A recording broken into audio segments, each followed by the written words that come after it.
gente, aqui nós vamos falar um pouco sobre a população brasileira, ou seja, a formação da população brasileira. Sétimo ano, nessa aula digital, é importante esse ponto. Então, no livro, na página 28, capítulo 3 do livro, fala sobre esse assunto. É lógico que não dá para a gente abordar detalhadamente tudo, mas eu vou abordar aqui com vocês os pontos principais. Então, o que acontece? O Brasil ele foi descoberto lá em 1500.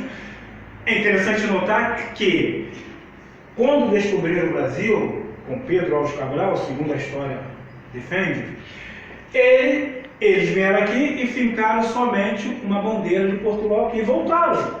Ou melhor, seguiram o caminho deles. Eles estavam indo em direção às Índias, procurando um caminho para aquela região. No entanto, é interessante notar que só voltaram no Brasil cerca de 30 anos depois para começar a tirar proveito, a povoar o Brasil. Entenderam? Então, encontraram uma atividade que eles poderiam extrair para comercializar na Europa, que foi justamente para o Brasil. Então, a partir daí, o que eles encontram aqui no Brasil? Eles encontram uma população espalhada pelo Brasil de 5 milhões de indígenas, cerca ou aproximadamente 5 a 6 milhões de indígenas. Mas o que eles fazem? Eles começam a capturar esses índios e começam a obrigá-los a trabalhar como escravos para eles. Os europeus fizeram isso naquele momento, os portugueses. Então eles começaram a escravizar os indígenas por um bom tempo. Um bom tempo os indígenas foram escravizados na extração do pau-brasil. Entretanto, com o passar do tempo, o Brasil, pelo menos aquela atividade, foi se interiorizando, entrando para o interior do Brasil. Porque o Brasil foi descoberto nas áreas litorâneas, no litoral. Então foi avançando para o interior do Brasil. E com isso, eles começaram a desenvolver uma nova atividade, que foi a atividade açucareira. Entenderam bem? Plantação de cana. Então, com a atividade açucareira, eles, no caso, os portugueses, entram em um processo da escravidão de negros. Então, eles começam a buscar, basicamente, através do tráfico negreiro, esses negros na África para escravizar. E isso se amplia de forma significativa, principalmente na atividade açucareira. Então, chega no Brasil levas e mais levas de negros vindo do território da África, a África Ocidental, a África Oriental, basicamente parte da África do Sul, aquela parte do Sul. Então, chega grandes levas para povoar todo o nosso território, ou pelo menos as partes do Sudeste para cima do Brasil. É interessante que, com o passar do tempo, esses portugueses, eles foram coabitando com os negros, quer dizer, as negras, né, no caso. Então surge aí um novo tipo étnico, vamos dizer assim, que foi os mulatos, da mistura deles, negro com branco, branco com negro.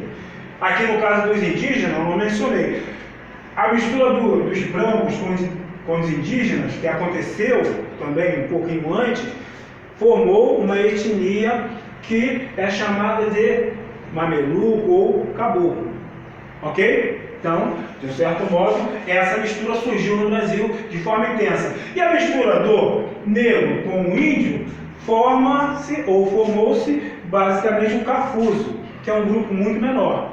Entenderam? Então, vejam que, dessa maneira, forma-se a população brasileira. E, basicamente, tendo como base, vou colocar aqui, ó, tendo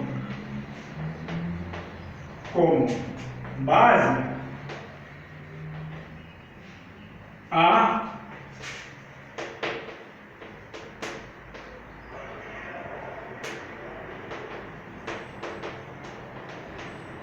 ok?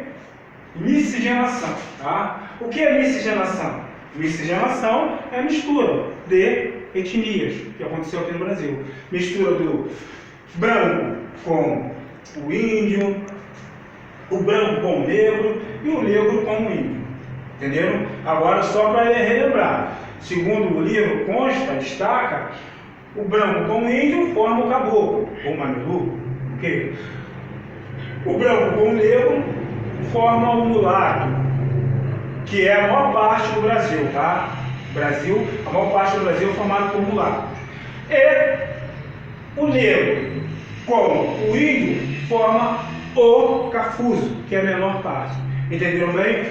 Agora, gente, é interessante que, dessa forma, tendo como base a miscigenação, a população brasileira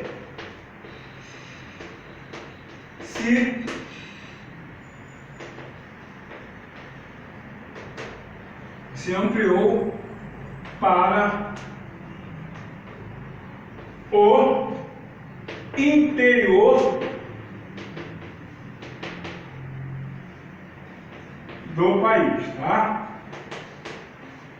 Agora, veja só, se ampliou para o interior do país. Aí começou a acontecer o que nós chamamos de migração interna, ou seja, o povo brasileiro, por conta da atividade socioeconômica, começaram a migrar de uma região para outra, e assim povoou todo o Brasil, entendeu? A principal, digamos assim, migração que aconteceu, que povoou o centro do Brasil, o Planalto Central do Brasil, foi basicamente a última agora que aconteceu na Constituição de Brasília, quando os nordestinos migram do Nordeste para o centro do Brasil, aquela área ali centro-oeste do Brasil, e também até mesmo pessoas do sul migram para essa área, do norte também migram para o Planalto Central, para a Constituição de Brasília. Ali se formou uma cidade ou uma metrópole significativa que nós conhecemos como a capital do Brasil, Brasília. Ok? Bem, gente, na próxima aula a gente vai dar continuação a esse assunto.